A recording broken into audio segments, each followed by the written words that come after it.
Avez-vous déjà ressenti cette peur froide et poisseuse, en réalisant que tout autour n'est qu'un décor? Pas au cinéma, mais dans la réalité. Regardez autour de vous, là, tout de suite.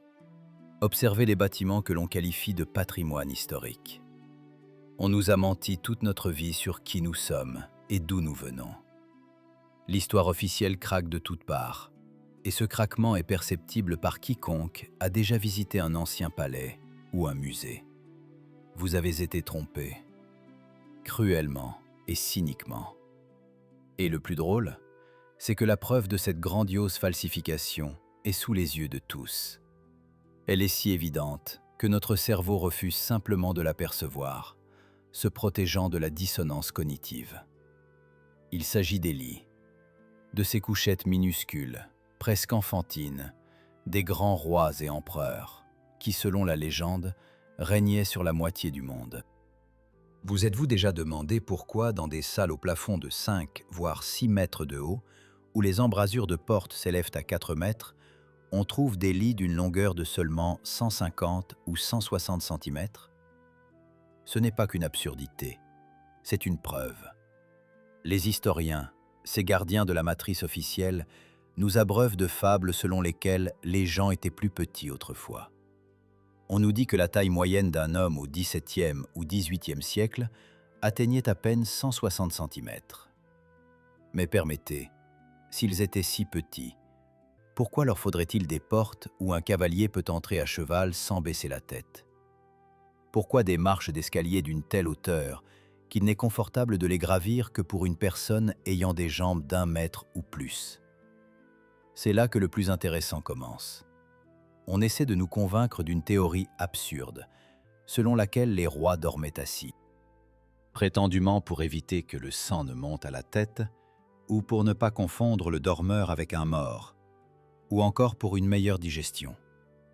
Croyez-vous sérieusement à de telles inepties? Imaginez Louis XIV ou Pierre le Grand, des hommes qui passaient des journées entières à cheval, en campagne militaire, et géraient des empires gigantesques. Et voici que ce puissant souverain rentre dans sa chambre et souffre toute la nuit, recroquevillé sur une banquette semi-assise, comme en classe économique d'une compagnie aérienne à bas prix. Cela contredit la physiologie. Tout organisme vivant a besoin d'un repos horizontal complet pour la récupération de la colonne vertébrale. La version du sommeil assis est une pitoyable tentative des historiens d'expliquer une incohérence qu'ils ne peuvent dissimuler. Faisons preuve de logique et mettons de côté les manuels scolaires. L'architecture est une musique figée, mais c'est aussi une ergonomie figée. Tout bâtiment est construit pour un utilisateur spécifique. Si vous construisez une niche pour chien, vous faites une ouverture à la taille du chien. Si vous construisez une maison pour une personne mesurant 1,80 m, vous faites une embrasure de porte de 2 mètres et non de 4. Les portes gigantesques de l'Ermitage, de Versailles, des palais de Potsdam ou de Vienne, ce n'est pas seulement du pathos et de la grandeur. C'est une nécessité fonctionnelle pour ceux qui les ont construits. Ces portes ont des poignées situées à une telle hauteur qu'une personne moderne, même grande, doit s'étirer pour les ouvrir. Et maintenant, imaginez le roi lilliputien de la version officielle de l'histoire qui essaie d'atteindre cette poignée. Il lui faut un escabeau. La conclusion qui s'impose est terrible, mais inévitable. Ceux qui vivaient dans ces palais au XVIIIe et XIXe siècle ne les ont pas construits. Ils les ont simplement trouvés. Ils sont arrivés sur les ruines d'une civilisation plus ancienne, plus développée et, surtout, physiquement plus grande. Nos ancêtres, ou ceux que l'on nous présente comme nos ancêtres, étaient en quelque sorte des squatteurs. Ils se sont installés dans les salles gigantesques et vides, y ont fait des rénovations à l'européenne, ont apporté leurs petits meubles, leurs courtes couchettes, et ont commencé à jouer à la grandeur. Cela explique tout. Et le froid dans ces immenses sacs de pierre, qu'il est impossible de chauffer avec des cheminées ordinaires, et l'absence de toilettes et d'égouts normaux à Versailles. Bien que les systèmes d'ingénierie du passé, comme les aqueducs romains, fussent parfaits. Les nouveaux propriétaires ne savaient tout simplement pas comment utiliser les technologies des géants et ont transformé les palais en décharges malodorantes avec des moulures dorées. Regardez les tableaux des peintres ruinistes comme Piranèse ou Hubert Robert. On nous dit que ce sont des fantaisies. Mais pourquoi sur ces fantaisies, de petites personnes s'agitent-elles parmi des ruines cyclopéennes, utilisant des colonnes gigantesques comme support pour leurs cabanes? Ce n'est pas une fantaisie. C'est une chronique documentaire de la manière dont les survivants d'une catastrophe mondiale ont maîtrisé l'héritage des titans. Et ces fameux lits courts, ce sont simplement les meubles des nouveaux occupants. Des gens petits, faibles, ayant perdu leur connaissance, mais très vaniteux, qui se sont appropriés des murs étrangers. Mais si les palais n'ont pas été construits pour nous, alors pour qui? Qui étaient ces êtres mesurant près de 3 ou 4 mètres? Et où ont-ils disparu si soudainement qu'ils ont laissé leur maison en parfait état? La science officielle se tait, car la réponse à cette question détruirait le fondement du pouvoir moderne. Car si nous apprenons que nous ne sommes qu'une civilisation secondaire, vivant sur les débris des dieux, tout notre système politique et religieux s'effondrera. Mais il y a des faits qu'il est impossible de cacher. Et il ne s'agit pas seulement des portes, il s'agit des technologies de traitement de la pierre que nous ne pouvons pas reproduire, même aujourd'hui, avec nos lasers et nos fraises diamantées. Mettons les émotions de côté et prenons une calculatrice. Les mathématiques sont la seule science qu'il est impossible de corrompre ou de réécrire pour complaire à une dynastie régnante. Si nous examinons les données officielles concernant la construction de ces mêmes palais, avec des portes de 4 mètres, les chiffres ne concordent tout simplement pas.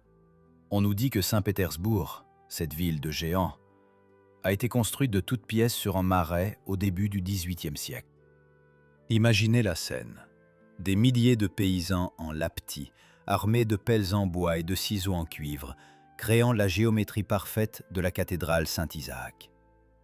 Avez-vous déjà essayé de travailler le granit au ciseau? Le granit est l'une des roches les plus dures. Pour en détacher un morceau, il faut des outils en acier trempé qui s'émoussent toutes les demi-heures de travail. Et on nous affirme que des moujiks illettrés, se nourrissant de pain et d'eau, sculptaient des colonnes pesant des centaines de tonnes avec une forme cylindrique parfaite, les polissant jusqu'à obtenir un éclat miroir. Prenons la colonne d'Alexandre. Son poids est de plus de 600 tonnes, 600 000 kg de granit monolithique.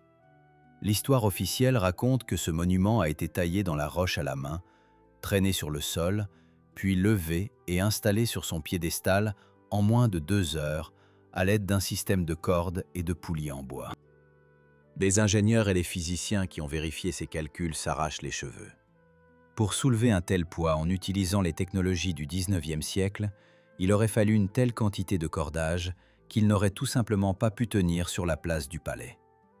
De plus, la force de frottement dans les poulies en bois sous une telle charge les aurait instantanément transformés en charbon ardent. Les cordages auraient cédé et les structures se seraient réduites en miettes. Mais la colonne est là, et elle est parfaitement droite, sans aucune fixation, ne tenant que par son propre poids et l'ajustement parfait des surfaces. C'est un niveau de précision accessible aujourd'hui uniquement aux machines à commande numérique, mais en aucun cas à une foule de serfs. Ceci nous mène à une conclusion choquante. Les palais et les cathédrales n'ont pas été construits avec les méthodes décrites dans les manuels scolaires. Nous voyons des traces d'usinage mécanique. Sur les quais de granit, sur les soubassements des bâtiments, sur les colonnes, sont visibles des traces de scies circulaires, de fraises et de forêts de très grand diamètre. Regardez attentivement les marches de l'Ermitage ou des Atlantes. Il n'y a aucune trace de taille manuelle. On y trouve des arêtes parfaitement droites, qui ne peuvent être obtenues que par une découpe mécanique à grande vitesse. Qui, au XVIIIe siècle, maîtrisait des technologies de traitement industriel de la pierre surpassant les nôtres aujourd'hui? Des paysans? Bien sûr que non. Ces constructions ont été érigées par une civilisation dotée d'une énergie puissante et d'une industrie lourde. La civilisation de ces mêmes géants, pour la taille desquels les passages de 4 mètres ont été conçus. Et maintenant, penchons-nous sur la démographie. C'est une autre bombe posée sous les fondations de l'histoire officielle. On nous parle de constructions grandioses à travers l'Europe et la Russie au XVIIe et XIXe siècle. Des centaines de villes fortifiées en étoiles sont bâties. Des milliers de temples et de palais en pierre blanche sont érigés. Mais si l'on consulte les statistiques de population de l'époque, nous constatons le vide. L'Europe et la Russie sont constamment en guerre. Les épidémies de peste et de choléra font rage. La famine décime des villages entiers. D'où sont venus des millions de tailleurs de pierre, d'architectes, d'ingénieurs et de logisticiens qualifiés? Qui les nourrissait? Qui produisait pour eux des millions de tonnes d'acier et d'outils? L'économie de l'époque était agraire. Elle ne pouvait physiquement pas supporter de tels projets. C'est comme affirmer aujourd'hui qu'une tribu de la jungle amazonienne a construit un cosmodrome et lancé une fusée vers Mars en n'utilisant que des bâtons et des lianes. On nous contraint à croire au miracle, car la vérité est trop effrayante. La vérité est que toutes ces villes existaient déjà. Elles étaient vides et abandonnées. De nouvelles personnes, des survivants d'un cataclysme mondial, sont arrivés sur place. Ils n'ont pas construit la cathédrale Saint-Isaac, ils l'ont restaurée. Ils ont déterré les premiers étages des bâtiments, recouverts de boue et de terre, que nous appelons aujourd'hui des sous-sols. Avez-vous remarqué que dans la plupart des bâtiments anciens des centres-villes, les fenêtres des premiers étages s'enfoncent sous terre? On nous dit « couche culturelle ». Soi-disant, les gens n'auraient pas nettoyé la saleté dans les rues pendant des siècles, et elle aurait accumulé 3 mètres. Vous êtes sérieux? Dans des villes où, selon la légende, régnait la plus haute culture, les gens auraient souillé le pied de leurs fenêtres pendant des siècles, jusqu'à ce que le rez-de-chaussée se transforme en sous-sol. C'est absurde. Ce sont les traces d'un déluge, les traces d'une coulée de boue qui a recouvert les villes, anéantissant cette même civilisation hautement développée de géants.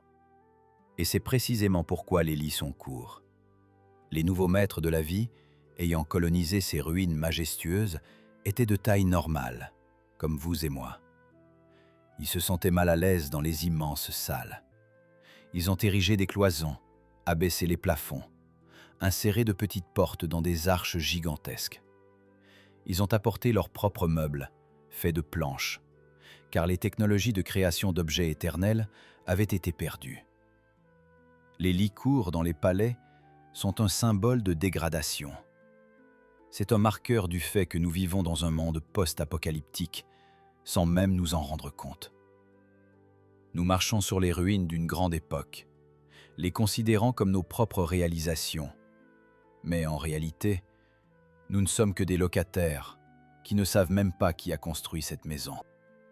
Mais s'il y a eu une civilisation de géants dotée de technologies supérieures aux nôtres, et si une catastrophe les a anéantis, pourquoi garde-t-on le silence à ce sujet?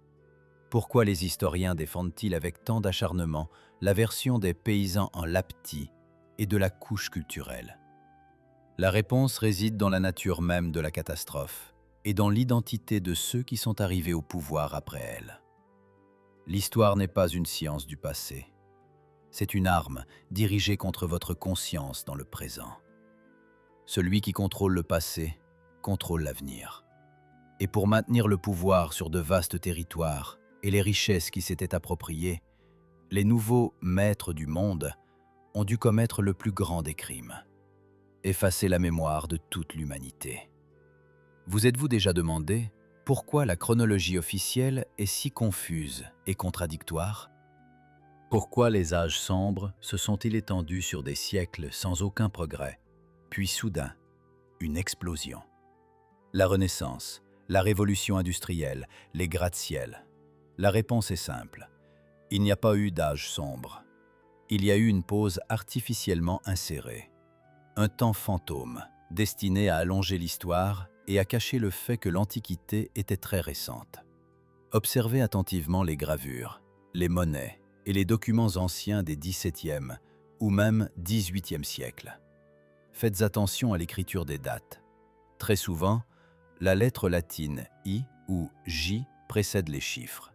Par exemple, l'année est indiquée comme I700 ou J700. On nous dit que c'est simplement un chiffre 1, écrit en calligraphie. Mais des chercheurs alternatifs soulignent l'évidence. C'est l'abréviation de Jésus ou Jésus. C'est-à-dire que les événements ne se sont pas déroulés en l'an 1700, mais en l'an 700 après la naissance du Christ. D'un habile coup de plume, la lettre a été transformée en chiffre 1 et l'histoire de l'humanité a instantanément vieilli de 1000 ans. Pourquoi cela est-il nécessaire? Pour reléguer les véritables bâtisseurs de pyramides, d'aqueducs et de forteresses étoilées à la plus haute antiquité. Pour nous dire, ce ne sont pas vos grands-pères qui ont construit cela, ce sont les Grecs et les Romains antiques mythiques qui l'ont fait il y a des milliers d'années. C'est ainsi que le lien entre les générations est rompu. C'est ainsi que nous oublions qui nous sommes. Mais la preuve la plus importante de la falsification, ce sont les cartes. Les cartes ne mentent pas, si l'on sait où regarder. Ouvrez la première édition de l'Encyclopédie britannique de 1771. C'est un document officiel, le summum des connaissances de l'époque. Trouvez-y la carte de l'Eurasie. Vous y verrez un immense pays qui occupe la majeure partie du continent, de l'Oural à l'Alaska, de l'océan Arctique à l'Inde. Il est appelé Grande Tartarie. Ce n'est pas une petite région, c'est le plus grand État du monde, à côté duquel l'Empire russe apparaît comme un voisin modeste. Où est ce pays dans les manuels d'histoire? Il n'existe pas. Il a été effacé. On nous parle de khanats fragmentés, de tribus nomades sauvages. Mais sur les cartes, nous voyons des centaines de villes. Groustina, Kambalou, Serponov. Où sont ces mégalopoles?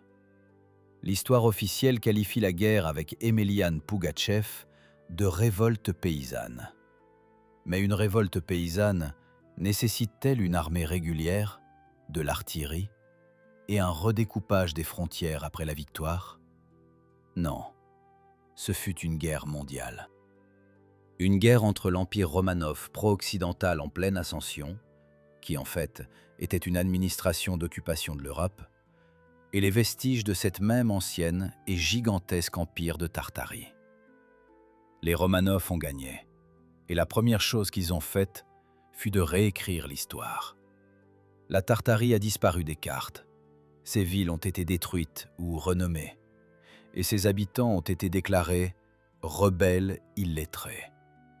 C'est alors que la falsification totale a commencé. Les bibliothèques n'ont pas brûlé par hasard. Les archives ont été détruites par wagons entiers. Rappelez-vous l'incendie de Moscou en 1812 ou le grand incendie de Londres. Le feu est le meilleur censeur. Il détruit les preuves plus rapidement que n'importe quel décret. Un autre fait qui fait exploser le cerveau. L'architecture globale.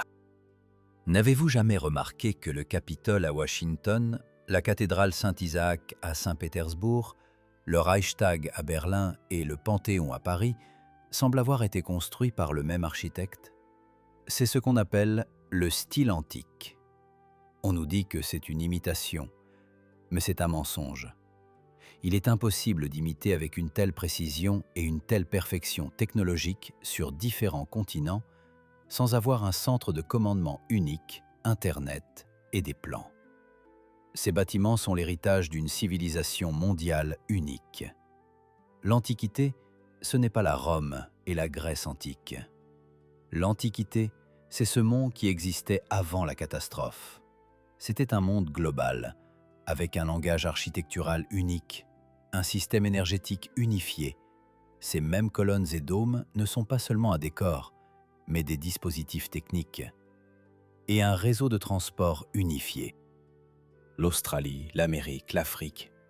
Partout nous trouvons les mêmes bâtiments avec des colonnes, des portes gigantesques et de hauts plafonds. Et partout la même histoire. Des colonisateurs en pagne sont arrivés et en 10 ans ont construit des chefs-d'œuvre de marbre et de granit. À Sydney et Melbourne se dressent des bâtiments grandioses qui, selon la version officielle, ont été construits par des bagnards juste après leur débarquement.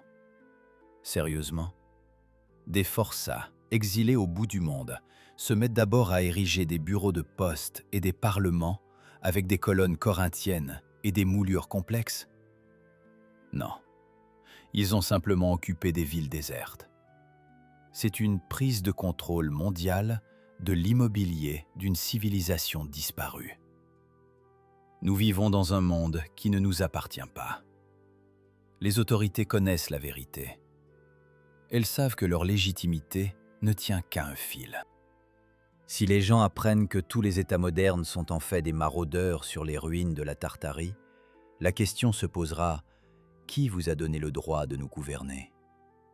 C'est pourquoi elles maintiennent le mythe du développement progressif du singe à l'iPhone. Mais la vérité perce. Le sol sous nos pieds est littéralement truffé d'ossements et d'artefacts qui ne cadrent pas avec la théorie de Darwin et la chronologie de Scaliger. Mais le plus effrayant n'est pas dans le passé. Le plus effrayant, c'est que la catastrophe qui a anéanti les géants et la Tartarie n'était pas accidentelle. C'était un nettoyage planifié. Et, à en juger partout, ce processus est cyclique.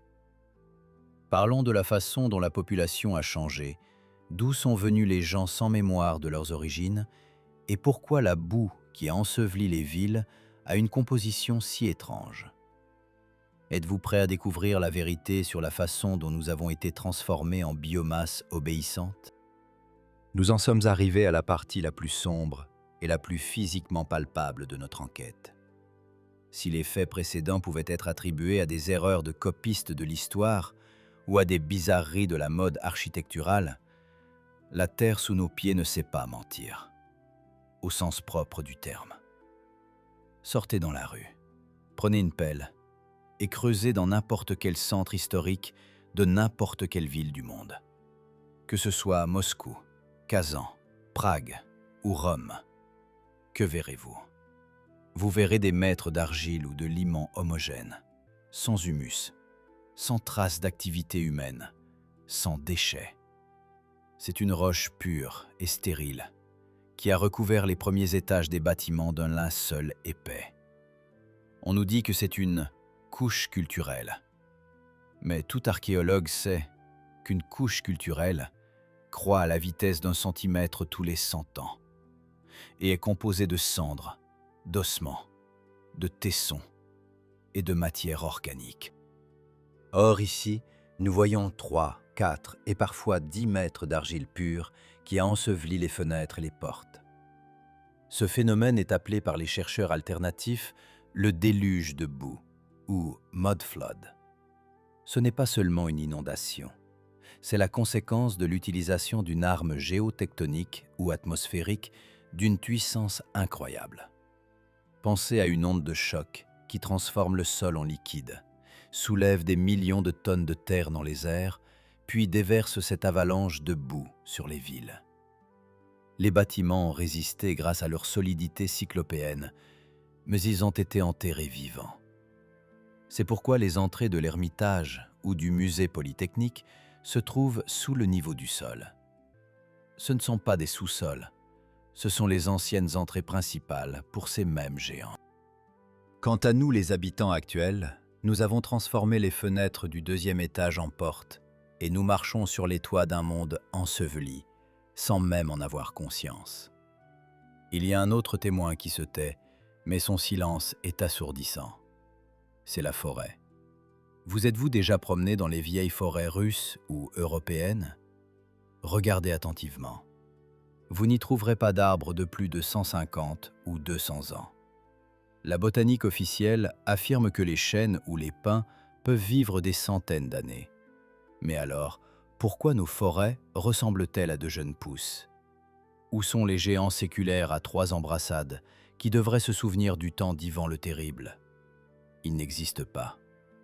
Les photographies de la Sibérie de la fin du 19e siècle montrent une steppe nue, Il n'y avait pas de forêt. Elles ont brûlé. La planète entière a brûlé dans les flammes de cette même catastrophe qui a détruit la Tartarie. Nous ne voyons qu'une jeune forêt qui a commencé à pousser lorsque l'atmosphère s'est purifiée de la suie et des cendres. Et ici, nous abordons le climat.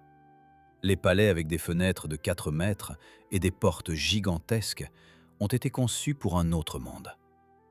Pour un monde où il n'y avait pas d'hiver rigoureux.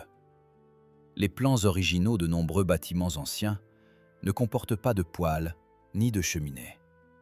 Les cheminées que nous voyons maintenant sont des annexes décoratives qui ne pouvaient pas chauffer de tels volumes. Et les célèbres poêles, comme ceux d'Amos, sont apparus beaucoup plus tard, lorsque les nouveaux propriétaires ont gelé dans les sacs de pierre conquis. Auparavant, le climat était subtropical de l'équateur au cercle polaire. En témoignent les palmiers sur les vieilles gravures de Saint-Pétersbourg et l'absence de vêtements chauds sur les statues antiques. La catastrophe a déplacé les pôles, modifié l'atmosphère et apporté le froid. La grande Tartarie a gelé. Des mammouths, paissant paisiblement dans les vertes prairies de Sibérie, se sont instantanément transformés en statues de glace avec de l'herbe non digérée dans l'estomac. Ce fut un gel instantané, possible uniquement en cas de dépressurisation de l'atmosphère ou de chute d'un dôme de glace. Et maintenant, le plus effrayant. Qui a peuplé ce monde vide, froid et recouvert de boue? Nous. Mais nous ne sommes pas les descendants directs de ces titans. Nous sommes une autre branche biologique. Regardez la physiologie humaine. Nous avons mal au dos à cause de la bipédie. Nous brûlons au soleil sans vêtements. Nous ne pouvons pas manger de viande crue. Nos dents ne tiennent pas dans notre mâchoire. Nous ressemblons à une espèce artificiellement créée ou à des réfugiés d'une autre planète qui n'ont jamais réussi à s'adapter aux conditions locales. Ceux qui ont organisé la réinitialisation ont nettoyé le territoire des dangereux géants qui possédaient les connaissances de l'énergie libre et de l'éther. Et ils ont peuplé la planète avec nous, petits, faibles, avec une mémoire courte et une courte durée de vie. C'est pourquoi ces lits courts nous conviennent. Les meubles apportés dans les palais au XVIIIe et XIXe siècle étaient déjà fabriqués selon nos standards. Selon le standard de l'homme de service. On nous a convaincus que nous sommes le summum de la création, ayant parcouru un long chemin d'évolution. Mais en réalité, nous avons simplement été déposés dans des décors tout faits, dotés de technologies primitives, d'une religion de soumission et d'une fausse histoire. Nous sommes nécessaires au système comme des piles, comme une ressource biologique pour l'entretien d'infrastructures intactes que nous ne comprenons même pas. Nous extrayons du minerai, pompons du pétrole, qui est peut-être le sang de la Terre et non le produit de la décomposition des dinosaures, et maintenons le fonctionnement d'une machine gigantesque dont les véritables objectifs nous sont cachés. Souvenez-vous de l'année sans été, 1816. En Europe et en Amérique, il neigeait en juillet. Les oiseaux gelaient en plein vol. Une terrible famine s'est déclarée. Officiellement, on nous parle de l'éruption du volcan Tambora. Mais les symptômes ressemblent davantage à un hiver nucléaire. C'est à cette époque, dans la première moitié du XIXe siècle, qu'a lieu une étrange explosion démographique. La population des villes augmente brusquement. Des centaines de milliers de personnes sans passé, sans généalogie, apparaissent et remplissent massivement les usines et les manufactures. D'où sont-elles venues, si auparavant il y avait famine et froid? C'était le nouveau lot. Le chargement d'une nouvelle version de l'humanité sur le serveur Terre. Nous vivons dans un monde post-apocalyptique. Nous sommes les enfants de l'hiver nucléaire et du déluge de boue. Nos lits courts dans d'immenses palais sont un monument à notre inadaptation à ce monde. Nous occupons une place qui n'est pas la nôtre. Et nous le ressentons inconsciemment. D'où cette nostalgie de l'âge d'or, du paradis perdu. Ce n'est pas un mythe. C'est une mémoire génétique que des dieux vivaient ici autrefois. et que maintenant nous y vivons. Mais qui gère ce processus? Qui appuie sur le bouton Reset tous les quelques centaines d'années? Et surtout, ne nous approchons-nous pas d'une autre fin? Car les technologies atteignent de nouveau un niveau dangereux, et la population devient trop difficile à contrôler.